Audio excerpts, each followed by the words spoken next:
Welcome, folks. Here we are, episode 5. Moving right along. I'm still, I'll tell you, I get excited to record episodes like starting on Monday is when the excitement builds. And so I miss you guys for the week. I don't know if once a week is often enough yet, but if you have feedback, let me know. I'm having a good time doing this. Episode 5, I'm not sure what we're going to title it yet, but maybe it's going to be something about India weather. We'll see. But welcome back. I hope you guys are having a good time listening and staying in tune with what we got going on here at the What the Futures podcast. Lots of different ways to communicate with us, folks. We've got our social media, Instagram, Facebook, Twitter, LinkedIn. Send us a message. We will respond. Of course, you can reach out to the text line. That's 1-855-606-1889. Again, text futures to that number, and you'll get added onto our text list. You can email me at whatthefutures@gmail.com. And of course, head over to the website, whatthefuturespodcast.ca, and send me a message through that. Lots of ways to interact with the show. And remember, you have an opportunity to drive the bus here a little bit. So if you have a topic that you want covered off, just like Keaton out of Fisk, Saskatchewan, wanted to know about brown mustard. Appreciate you reaching out, Keaton. I've got Chuck Penner joining us to cover that topic here later on in today's episode in just a couple of minutes. We also have, like everybody, a bit of a Black Friday sale. So if you want to go and buy a hat and a hoodie, I'll send you a free bag here of What the Futures coffee. That's a Brazilian dark roast. We have a partnership with Roasty Coffee Company out of Sherwood Park, Alberta. Great stuff. So that's if you order a hat and a hoodie. If you spend $125, I will also throw in some free shipping. Now, we don't have a storefront, so I did email out a list of what we had. We've got some hoodies, some hats, some toques. Not a lot of stuff, right? So it doesn't make sense to have a storefront going at this time. But if you're like, hey, Ryan, I'm interested in getting some free coffee, what do you have? I'll email you over the listing. And of course, you can always join our newsletter on the website. Those folks got the email yesterday. I'll send it out again on Friday to check out what we have going on. Maybe I'll splash them on Instagram as well. We'll see how far I get. I also want to thank our sponsors. Of course, from the beginning, we have Pioneer Seeds. That's Tower Farms, the agency, Jacob and Becky Boychuk. Appreciate you guys sponsoring us early on. And of course, they help. They're going to help some lucky farm win a bag of P516L. We're going to give away free canola seed every month here starting in December. And how do you qualify? Send me a voicemail on the website, send me an email, text message, ask a question, make a comment about the show, and I'll get your name entered for that. I think we draw December 22nd, and the odds are phenomenal. I think we got 3 people in there right now. Also, I want to thank our new show sponsor, drum roll please, Taurus Ag. Craig Davidson joining the show a little bit later on to talk about how we can grow a monster oat crop in 2024. Spoiler alert, he uses a lot of big words to help us grow that big crop. And I learned something as well. I'm not an agronomist at all. If I ever give you agronomy advice, I may have had one too many cocktails, and please do not listen to my agronomic advice. So Craig's going to help us out with that. All right, before we get into the nuts and bolts here, let's go over our positive moments for the week. Of course, I like talking about my family and my kids, right? And they bring me a lot of joy each and every week. So they often find themselves in the positive moment part of the episode. And this week's no different. My daughter, Wilhelmina, is 3 years old. And I wanted to get her first pair of skates. And we went and did that earlier this week. Grabbed a nice pair of used skates, grabbed her a nice helmet with a cage. And I thought that was a plan. Skates and helmet, and away we go. Well, we're at the till, and she says, Dad, we don't have everything. What do you mean we don't have everything? Well, I don't have my stick. I said, do you want a hockey stick? She said, yeah, I want a hockey stick. I'm like, all right, let's get you a hockey stick. So we go, we get the stick, we get the tape, we get a couple of pucks and balls, everything, to get her set up to start shooting some pucks here and having some fun. And didn't dawn on me. I always felt a lot of pride and a lot of joy in that moment because I didn't know that that was something that had caught her eye. And I just want to mention, if you are a coach of a professional hockey team and for some reason you're tuning into the podcast, a farming podcast, just pencil her in for Right Shot D in like 18 years. Pencil her in, college, whatever level. She's coming for you. So that was fun. My other positive moment is that my step ladder, or my ladder, I guess not really step ladder, but my ladder held.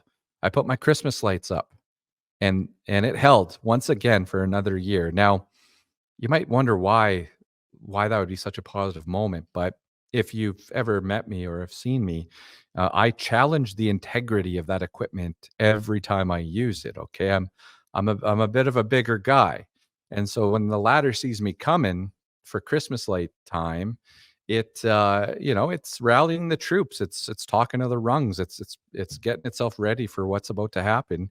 And once again, it held its end of the bargain, and I safely put up my Christmas lights here in 2023. Even when I mentioned to my wife the morning I wake up, I'm like, this is the day I'm putting up Christmas lights. I swear that she runs to the filing cabinet, grabs our paperwork to make sure that my life insurance is in place. And I don't know if it's fear that I see across her face necessarily, but at the end of the day, she says that all is good, and she's happy that I survived another year of putting on Christmas lights. All right, let's get to the serious stuff now, the nuts and bolts of this episode. I have a lot to talk about, and before we get into some of my maybe things that I learned here over the last couple of days, and we're not going to get to all of it here today. I'm going to have to bump some of this stuff into next week's episode. But it's been an interesting week. So before we get to that, let's bring in Chuck Penner, and let's dive into some of these very unique and interesting market topics. So without further ado,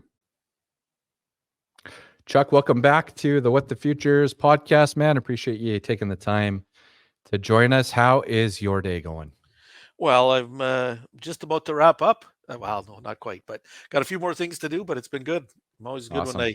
you can always work hard and spin your wheels and get nothing done, but then some days you actually get things done. And so today's been one of those days. Good days for sure. You bet. I got a lot of questions for you for this week, and I think some tough ones. So we'll put you on the spot here and see what we can get for answers. Okay. But I want to start off. I caught an article last night in regards to India and maybe some weather concerns going on in India. Um, I know that I believe I saw across your Twitter feed some reference to maybe planting pace or something like that. I can't quite remember, so don't quote me exactly. But if do you have anything you want to share with the listeners about India and what's going on there? Well, yeah, I mean, this is the time of year when we really start to watch that pretty closely because this is they call it the Rabi planting season. So that's when they plant things like peas and lentils and chickpeas, which are the three pulses that we really care about. And the country, India, is pretty nervous about its pulse supplies. They've already been importing lentils at a record pace. Okay. And large amount of those are reds, but all greens as well, which is kind of funny because we don't see red lentil prices moving, Yeah. but I Yeah. would say yet would be Okay. the operative word there. So they're starting to plant that now, and they started off really strongly. They were especially on lentils, they were running well ahead of average. But I think that was more so because they just got an early start. It was drier, so we know that when it's dry here, for example, farmers get on the land quicker, and so on. So I think it's partly that, but in the last week or two, it's actually really slowed down quite a bit. So they were well ahead of average, and now they're actually dropped below average. So I don't know. That could be just, well, they're not getting the reports from the various parts of the country Mm. quick enough or something, or I don't want to jump to conclusions quite yet. But at the same time, watching weather there, and so again, it's the planting season, and it is the drier part of the year. This Rabi season is the dry season. type of thing. But even compared to what they normally get, they're already running behind on moisture too. So in Okay. the kind of north central, if you ever see a map of weather in India, it's kind of the north central part of the country, and then up to the northeast a little bit is where they grow most of the peas and lentils anyway. And those it's a mixed bag right now. Maybe I'll put it that way, because there's areas that are quite dry and some that have been getting normal rainfall so far, but Okay. the biggest areas are dry. So yeah, India is absolutely worth watching. And here's the intriguing part. What I find intriguing. This is an inside scoop for your listeners. Nice. But pea prices in India, yellow pea prices in India, have been just rocketing higher lately. And so they've moved up well above Desi chickpea prices. And I don't know all of the reasons why, but I'm just watching these prices. Now, you probably also know that, well, right now India isn't importing. They don't allow any imports of peas. They haven't for years. Yep. They have 50 or 60% import tariffs, and they actually have a limit on the volumes, even if you would sell in there. But with prices shooting higher like that, you start to wonder whether they're going to back off on their import restrictions, if they're going to start scaling those back a little bit. And that, for the pea market especially, would be a game changer. Yeah, that's Now, huge. I'm not Yeah. gonna, guarantee anything, or like I don't even know if I'd put a whole lot of money on that, but it's something to keep an eye on. Yep.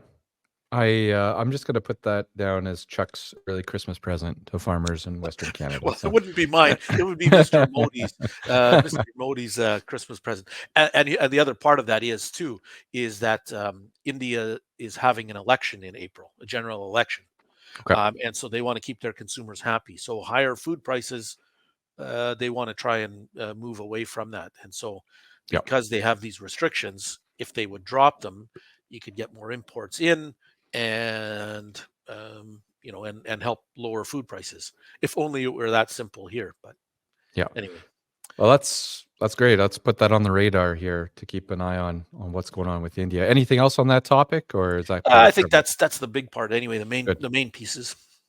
Well, I'm gonna switch now to the second question I had, which was we have sideways markets in a lot of the specialty crops right now. If you look at, I would look at most of the peas and lentils, flax. Um, my question was, do we stay patient and wait for more demand to arrive? But any additional thoughts around that? Yeah, well, I'm going to have to take them one at a time, Yeah. because each market is different. So I would say for things like green and maple peas that have really taken off, they've gone up and then they've kind of plateaued. Maybe that's a good way of putting it. Hmm. And to a large degree, it's because the buyers have bought what they need for the short term, and then they kind of back off a little bit. But it's not like that market is going to go soft either in the next, you know, the next number of months, I would say. Sure. And Yep. every time, because the supplies of those are so tight, every time somebody wants to come back in and buy some more, like some importer wants to come in for more Canadian green or maple peas, they're going to have to pay a little bit more than they did last time. So that one I'm not too worried about.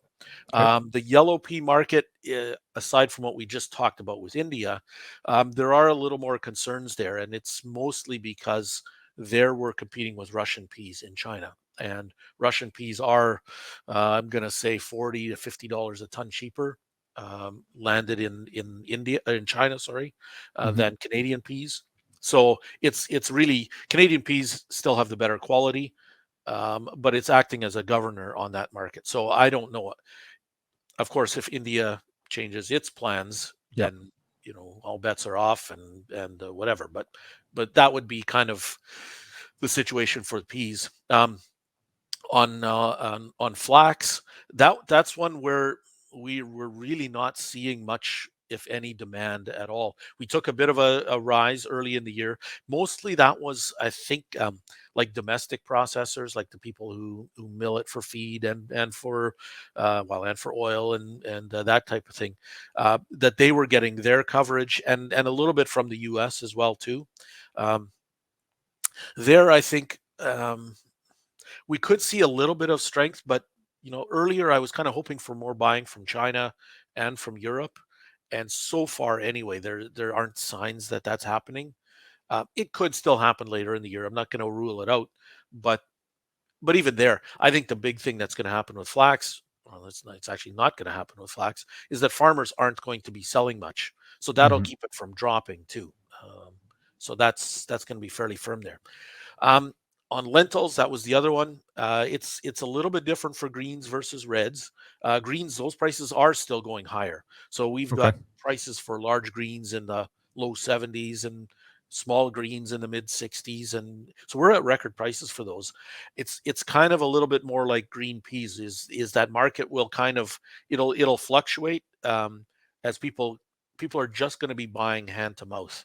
So when they come in, they got to spend a little bit more because again, those supplies are tightening up as well too. On reds, that's one where it goes a little bit back to the situation that we had in India. Is Yep. they're buying at a record pace right now. The Australian crop is being harvested. It's a pretty good one, but not as big as last year. And of course, the Canadian crop is a lot smaller than last year. So I would say that's one where you do want to be more patient. You want to be fairly patient too. The seasonal highs for red lentils tend to occur April, May. So, Okay. I wouldn't get too worried about it at this stage of the year. Put it that way. Yep. No, really good context there. Thanks. Thanks for that. Bit of a mixed bag there, but like you said, they're all a little bit different. So that's great.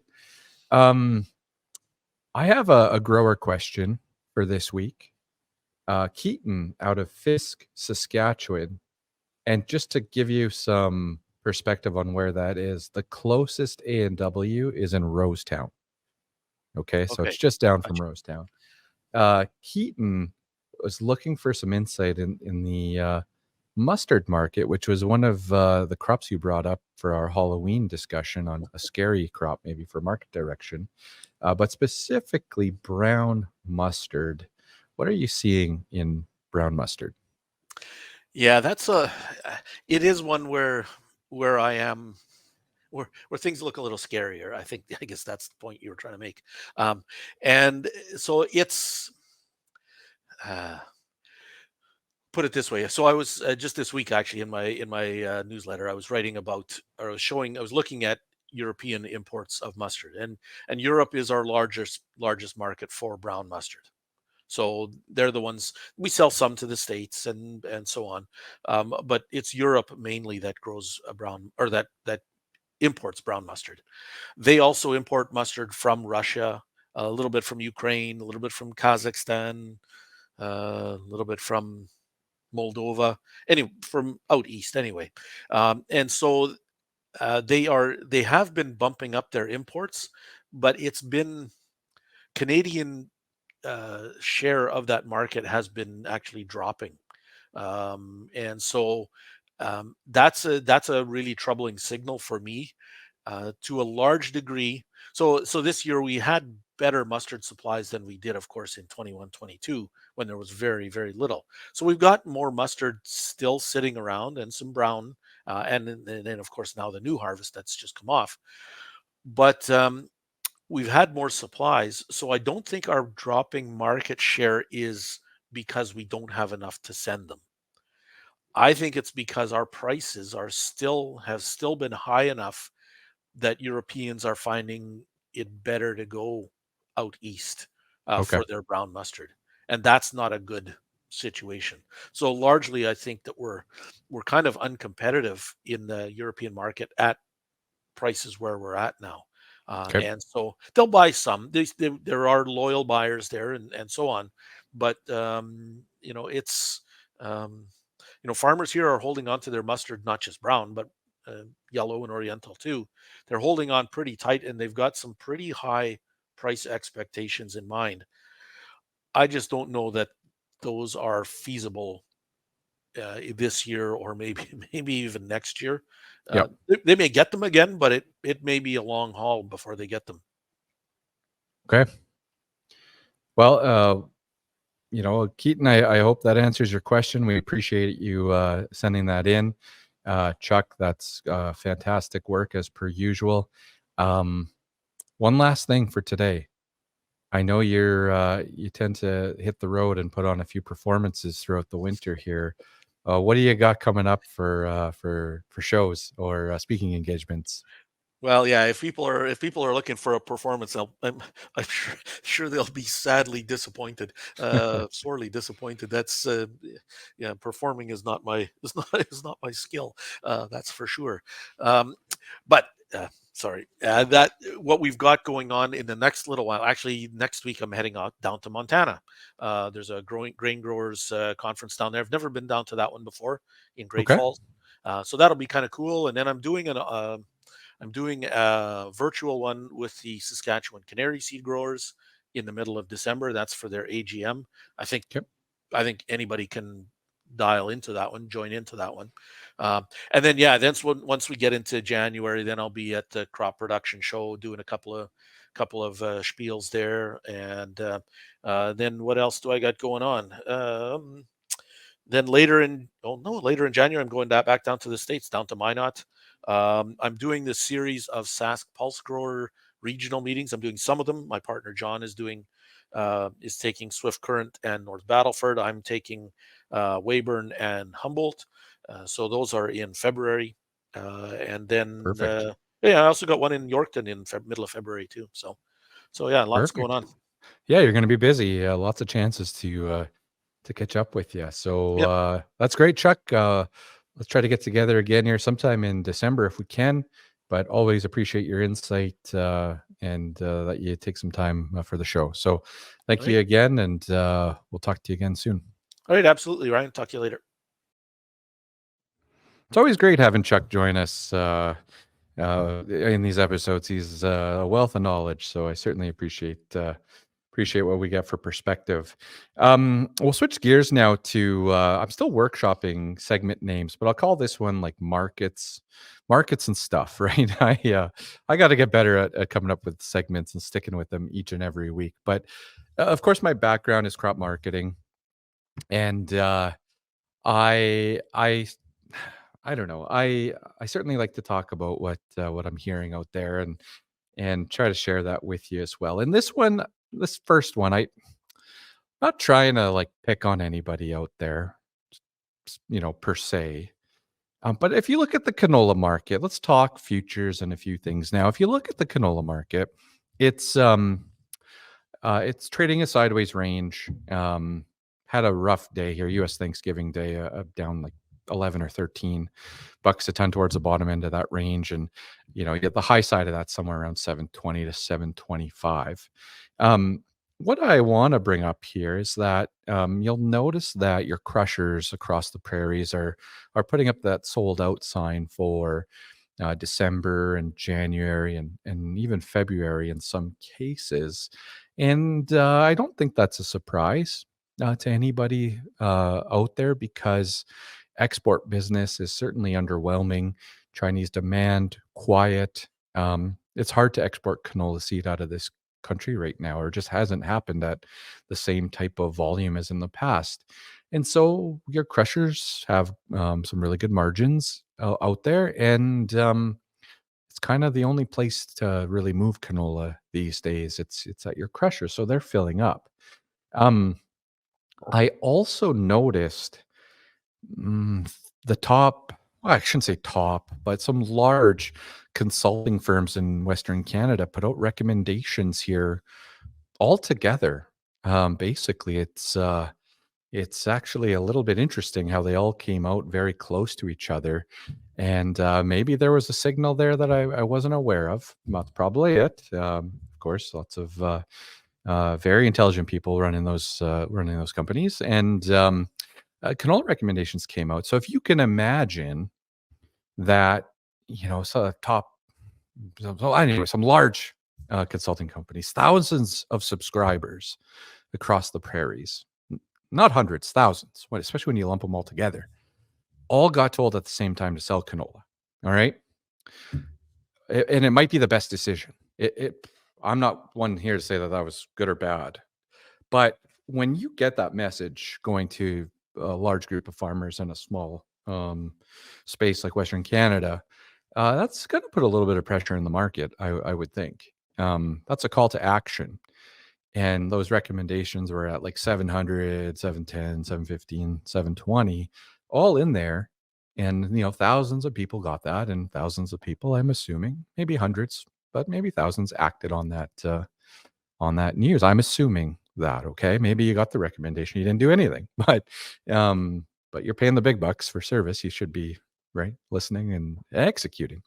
So that could mean and be one reason why we saw some of this pressure here recently. This all has happened over the last week or so, and we had healthy looking chart rallying a little bit, showing a bit of momentum, and a lot of sales happening. And those are important sales. Like, I'm not trying to say that that was the wrong thing to do, because it's not. Everyone has to put money in the bank, and cash flow needs are greatest in November, December, January, February. We've March, April. Like, everybody needs money in the winter, and so this is all pretty normal stuff. But I just think that it added to a bit of the pressure. That's all I'm trying to say here. It's added to the pressure when you got all these firms selling at the same time. Alrighty. Now, I'm still optimistic in the canola market. I still think the StatsCan report's going to print a bigger canola production number for Canada, and I believe that will pressure futures lower in the short term. But I also see some upside in palm oil. I see some upside potential in soybeans. We'll see what happens with Brazilian weather. If I have to update us on what BAM WX said last week, there is some rains for sure, but maybe a little underwhelming, and the forecast has to verify. It says it's going to rain more, but will it? Time will tell. It does normally rain in Brazil. They normally get that rain. So if they don't, it would be a little bit rare. But I am still quietly optimistic. I just think some of the selling pressure could happen because of some of the wrecks that went out across the prairies. All right. Moving on to wheat. My heart sank a little bit. I think I had a what the futures moment this week when I noticed across Twitter that every farm and their dog now has a wheat basis contract out there, and it's no secret that basis levels are and have been very attractive. And I guess I was hoping to keep it like our little secret to do a basis contract, but word got out. And the reason I have that sinking feeling is because there's still not a lot of bullish information for a wheat futures rally. Okay. Um, hopefully it plays out for everybody. But if we all have a basis contract running, just be disciplined in your futures target. Don't aim for the moon, especially during the winter here. Spring is different. If you're have a basis contract for spring and you want to see what happens with weather next spring, that's different. Not saying that's right or wrong, but it's very rare that as a community of farmers that we all do the same thing, same exact thing, and that we all succeed with that same thing. And I know that sounds crazy. And it's something that I've talked about for years. And it doesn't mean to go be a contrarian at all times. Don't get me wrong. But it just, to me, the situation of having a wheat basis contract where everyone has it and futures rally like crazy and we all win. I have my doubts in that. So stay disciplined on your wheat basis contracts. Not saying it was good or bad right now. You could have the best basis that was offered, capture the only rally in the winter and make out like a bandit.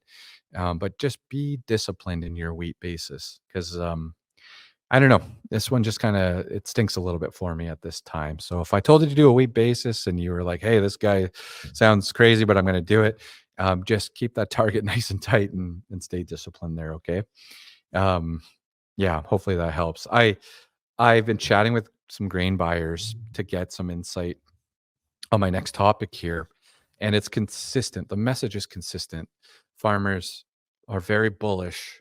Everyone feels undersold, and we have entered this dark time of marketing, which is the winter months. Like, this is absolutely normal.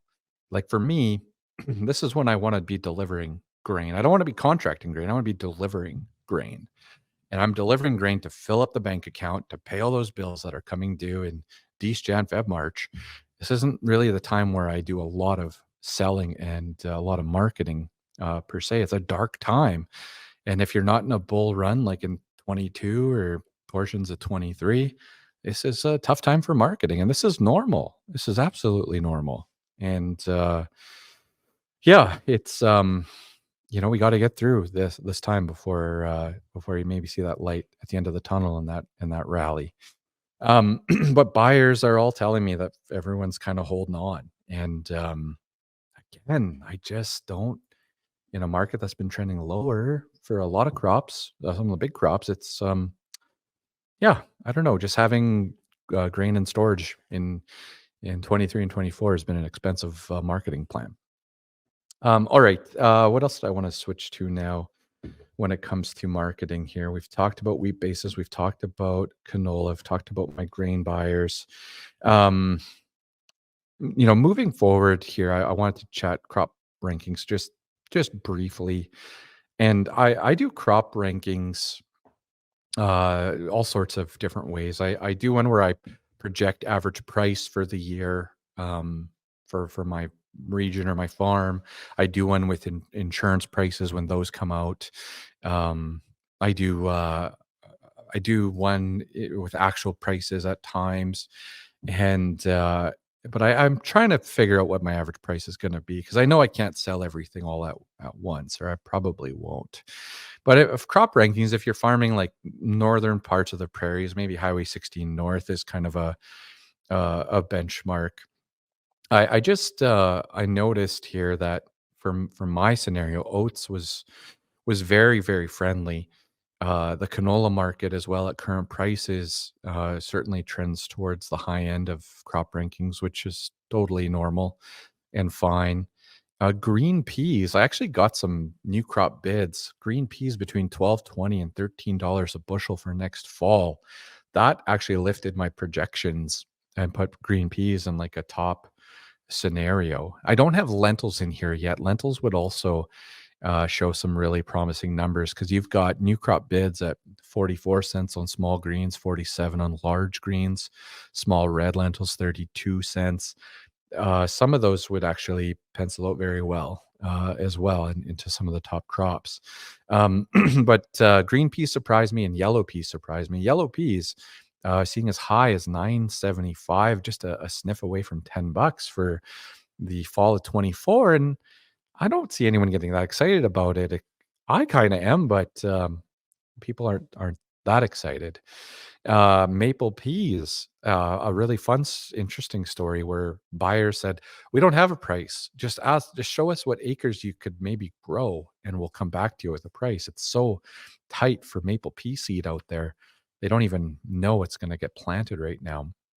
And of course, barley scenarios are a little bit harsh. Even wheat scenarios are a little bit harsh here from some of the numbers I've run. Crop rankings, I encourage you to do it for your farm. It's an exercise that could certainly help and maybe pay dividends as well with planning. And I don't have a silver bullet crop out there yet, but maybe I'll come up with one in short order. Again, oats to me is playing out really, really well. So let's bring in right now Craig Davidson, and let's get Craig to teach us a little bit about how to grow that big oat crop in 2024. All right, I have with me in this week's episode Craig Davidson from Taurus Ag. Craig, welcome to the show. How are you doing today? Very well. Yeah, thanks for having me, Ryan. Awesome. Craig, whereabouts are you? Where are you broadcasting from there? What part of the country are you calling home? Yeah, I currently reside in western Manitoba, a small town called Verdon. But as Taurus, we operate across all of Canada and parts of the northern tier U.S. So yeah, we're actually based in Alberta, in Calgary, but I'm out here in western Manitoba. Yeah. Has winter arrived in your area yet? Like, I don't have any snow here. What, you got any snow going on? Is it winter in Verdon? Yeah, you know what? I'd say it's like what's the old saying? The crow's got to show up 3 times or leave 3 times. But yeah, we've had three snowfalls and it's gone away every time. So it's for the end of November we've had actually we call a great month. Really, it's going to make winter shorter for sure. So yeah, we've been fortunate, and it's brought some moisture too. So yeah, it's been good. Yeah, that's important. A little bit of moisture, lots of fall work happening. Farmers busy out there, just getting this bonus time out in the field. And I told my wife the other day, I said, if we don't have any snow for another week, let's just cancel Mexico, because why bother with such a short winter coming? Why bother? So, I'm sure she would be happy. No, not super thrilled. Okay, so let's jump into Taurus Ag a little bit now. What are you guys doing over at Taurus? I love the bull in the logo, because as a crop marketing guy, a bull is a good sign, right? But what are you guys doing over at Taurus? Yeah, you know what? We've been we've had a passionate pursuit of finding ways to make agriculture better for the last 23 years. We're predominantly in the area of agronomy and fertility. Today we call ourselves the fertility company. That's how we want to be known in agriculture, but that's everything from finding better agronomic solutions in the area of fertility for plants, but also includes a broad base of biological solutions today that, really, there's a definite, I would say, a need, but also there's a strong consumer desire to actually have more conductivity in how our food's being grown. I mean, we're still focused on ultimately growing more bushels and better quality to help growers be more profitable. But if we can do it in a way has a sustainable feel and it's good for everybody in society, then why not? And so that's, we work hard at trying to achieve all those metrics. And it's not easy. There's no silver bullets in this industry that we operate in, but there's always, if you keep pushing and challenging the status quo, you're always going to continue to find small gains. And I think that's what we've done very well over the last couple decades, just, continually challenging ourselves to find ways to help growers be better at what they do.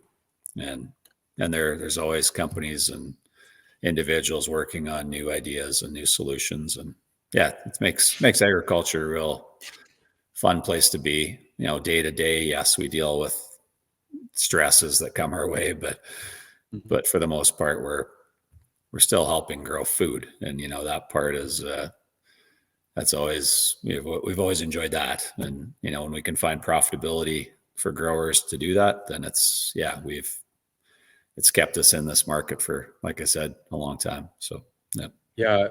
23 years. I can't even imagine going back 23 years where it started and where you're at today and all the differences along the way, right? Like, incredible, I would think. Yeah. But, our fundamentals are still the same, but yeah, you'd say agriculture is definitely different than when we started. We could look back to the start.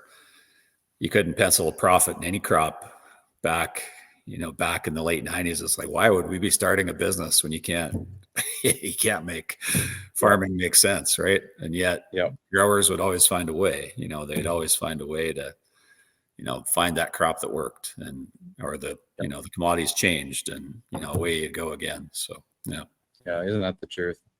I was chatting with one of my agronomy buddies the other day, and he just, his big thing, and I've known this guy for a while, but his big thing was we used to talk about the plant and feeding the plant, but his whole thing right now is about soil health and improving the soil. And like, I just told him, like, dude, like, we've been chatting for a long time, and this is just kind of he's evolving into this different this different, not area, but instead of plant, it's leaning towards soil. So soil health.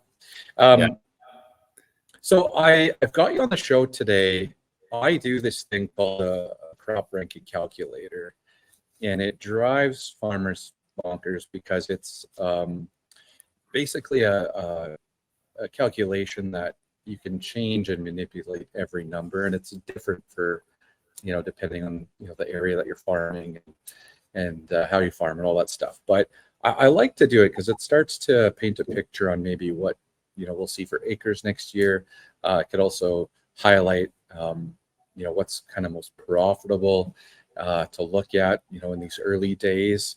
And I've got a couple of interesting ones that popped up here. The first one being, if you're farming maybe north of Highway 16 across the prairies, I'm seeing oats pencil in really, really well. You expect to see like canola, at the top, and it is towards the top, and maybe some of these pulses that are in short supply. But I've got oats actually tracking really, really, really well. And, I'm just wondering if we could chat for a minute about how can we maybe push the envelope on that yield potential. And I don't know if there's anything on quality we could talk about as well, but 2024, it could be setting up to be a little bit more of a challenging year from a margin perspective. And so in my mind, we have to do everything we can to maximize those bushels. So if we could, let's talk a little agronomy on oats and maybe some of the products that you could enlighten us on that you guys offer. Sure, you bet.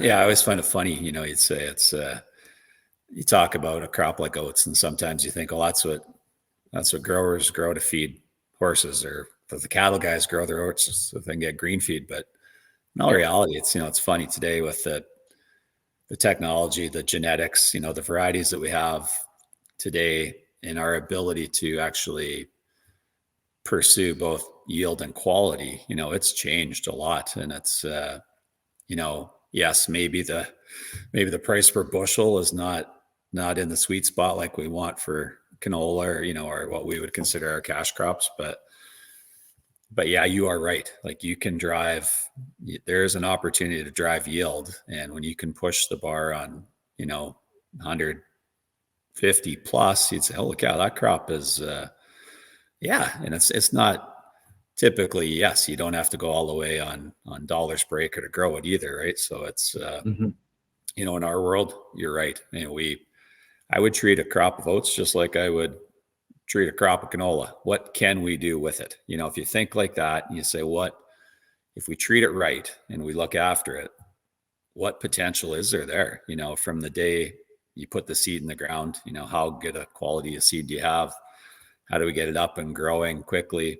And, today with the varieties that are a little bit shorter stature, and you say, well, what does our fertility program look like? What can we do? And without question, I'd say the first thing we would say is okay, maybe just don't focus on N, but if you actually focus on a balanced approach, make sure you have adequate phosphorus, adequate sulfur, adequate potassium. This crop can grow a strong, robust, call it factory. And if you get that established quickly, then, we're setting ourselves up for potential. Interestingly enough, like when you actually look at what it takes to grow a bushel of oats, it actually is a bit of a consumer of nutrients. There's no doubt, call it give or take, you're probably looking at 1.1 pounds of N per bushel. You need roughly about 0.4 of a pound of phosphate. So, we don't think of it as a high nutrient using, but at 100 bushels, you do the math, that's 40 pounds of phosphate just to grow it, right? Yep.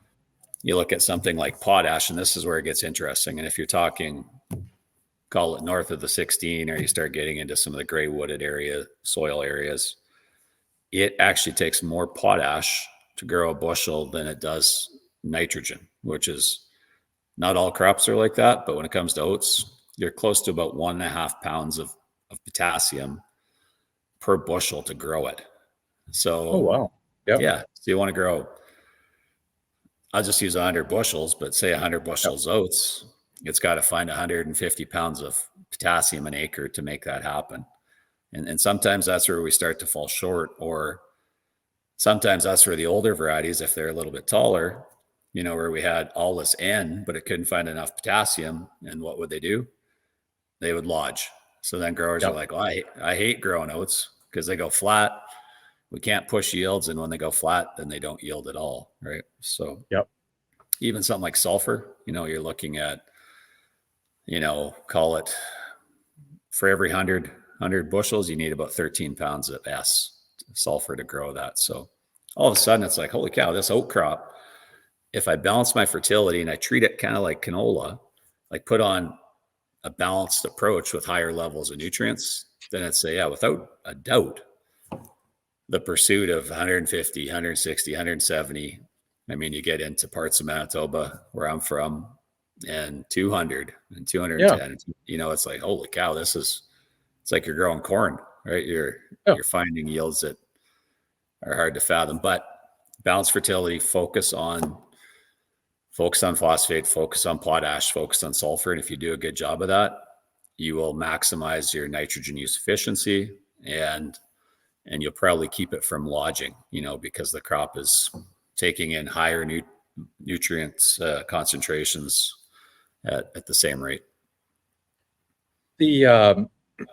When I look at an oat yield or oat yield potential, it's one of those crops in my mind, or in my opinion, that you can see that large variance in yield. So, if you do change your approach a little bit, you could see a substantial increase in yield potential. And if we get 150, that's north of $750 an acre. If you're gonna, hit out of the park at 200, that's $1,000 an acre, north of $1,000 an acre. There's not a lot of crops that you can actually pencil that in right now for 2024.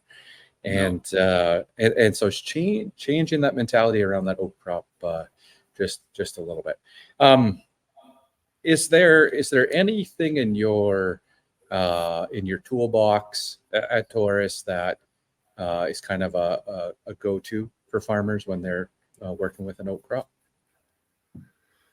Yeah, you know what? I mean, it's kind of, we have a broad portfolio of agronomic solutions. Today we probably have 45 different products on the shelf, and all we try to do is put the right product in the right place. And I could say everything from putting something on the seed like a nutrient package in Prime, or we have a new biological called Ignite, which is an endophytic organism that actually works right inside of the plant. It's crazy. It helps the plant with its own natural defense mechanism against stress. Plus, it also helps with nutrient conversion and efficiency inside the cells. So it's a very cool organism that comes from India, but now is registered in Canada. Okay. If you look at fertility, I would say one of the kind of call it two low-hanging fruits for us would be obviously a product called polysulfate, which is a natural mineral from the earth that has potassium, sulfur, calcium, and magnesium all naturally in the prill. So when you think of, here's a crop that needs a lot of potassium, it needs a lot of sulfur to balance out that nitrogen, it's a natural fit for oats, honestly. And, for the most part, like if you're talking a cash crop and you're selling these oats that are going to go to a miller, chances are it's going to end up as human consumption somewhere along the food chain, right? And polysulfate is proven out to be it's a slow feeding nutrient package. If we can get nutrients feeding that plant closer to call it filling and maturity of the grain, we know that it actually makes a better quality grain as well. So more nutrient dense. Obviously, bushel weight is everything in oats. That's where you're going to get your premiums. And one thing that's interesting, not to get down a rabbit hole here, but if an oat kernel doesn't finish properly, you can end up with a concentration of asparagine. And if you bake it or fry it, that can turn into acrylamides. Well, acrylamides are naturally known in the world to be a potential cause of cancer. And so that is one of the issues with oats. It tends to, if it doesn't finish that kernel properly, we tend to see some issue with the concentration of asparagine. Bake it, fry it, what you do if you're going to turn it into a granola bar or whatever. Mm-hmm. And then you can end up with higher acrylamides, and nobody wants that. It's widely known in the potato business, same thing. You bake or fry a potato, high in asparagine, you get high acrylamides. Okay. So polysulfate has been proven out to reduce aspergine and lower the amount of acrylamides. And so it's a nice fit both agronomically, but also from a quality perspective. And that is probably so we talk about it for like 10 years and say we're going to eventually get paid for quality too, not just yield. But I think every year that goes by, we get closer and closer to that. And yeah, I would agree. Yep. Countries that are further along or processors that are closer to the consumer, eventually they're just going to continue to ask for these, and eventually they'll have to pay growers to be better at what they do. So yep. That's a good fit because of those attributes that natural mineral can bring. Yep. I appreciate you bringing that up and giving us more context around that. I don't know anything about agronomy, so I'm just writing down all the big words here, and I'll Google them after. So I appreciate you joining today's episode. Where can people, if they want more information, where should they go? Taurus.ag, that's our website. Yep. Taurus.agriculture is what it's supposed to stand for. But yeah, that's kind of the house where you could call it the basic information. It also would probably connect you to one of our local representatives, depends on where you're from across the country. We have people from Ontario all the way through to BC. So, we always say we're a boots on the ground type of business. I mean, we want to interact and be involved with growers and retailers and consultants, and nothing like learning if you actually living it yourself and seeing it with your own eyes. And so yeah, I mean, it's like I said, we got all these solutions, but we only want to put the right product in the right spot. And so we're using a baseline of agronomy. We just brought a new business to Western Canada, or Canada as a whole, called Trace Genomics as well, that they're actually using DNA sequencing technology. It's the same technology that we use in human science, but basically they're mapping out the living soil now too. So, we can get a full spectrum of both pathogens and beneficial organisms. It gives us a better understanding of things like nutrient cycling and how biology works with the natural soil to actually make nutrients more available to a plant. And yeah, it's like, I always say it's like disruption happens over years. Like you expect it to happen like when you snap your fingers, but in all reality, it takes time for disruption. And I do think this is truly going to change agriculture to a point where like we're never going back. Once we know like the whole aspect of what's going on in our soil, we're never going back to not knowing. And Yep. having the ability to understand your soil at a DNA level is, I think it's going to make us better oat growers, and allow us to grow better quality and leverage nature, like the good biology that we know is working for us, but we just really can't figure it out. Like we just can't figure it out right now. Access it. Yep. Yeah. But now somebody's figured it out. Somebody's figured out how to take a bag of dirt and run it through a DNA sequencing machine and tell you how many billions of DNA strands you have and what they are. And you're like, holy geez, it's like, I can't wrap my head around how that's done, but it's happening. Yeah. I'm making notes here, and I think next time we get together, I think I know exactly where we're going to start on the next one. So thank you so much, Craig, for joining me today. I appreciate the insight on helping us grow a bigger oat crop. And again, one of my top crops for 2024. Hope you had a good time. Anything else you want to add before we pop off? Yeah, well, thanks for having us. This is great opportunity, and enjoyed talking to you. And yeah, I'd say if there's one take home, any grower out there, treat that oat crop like it's your cash crop.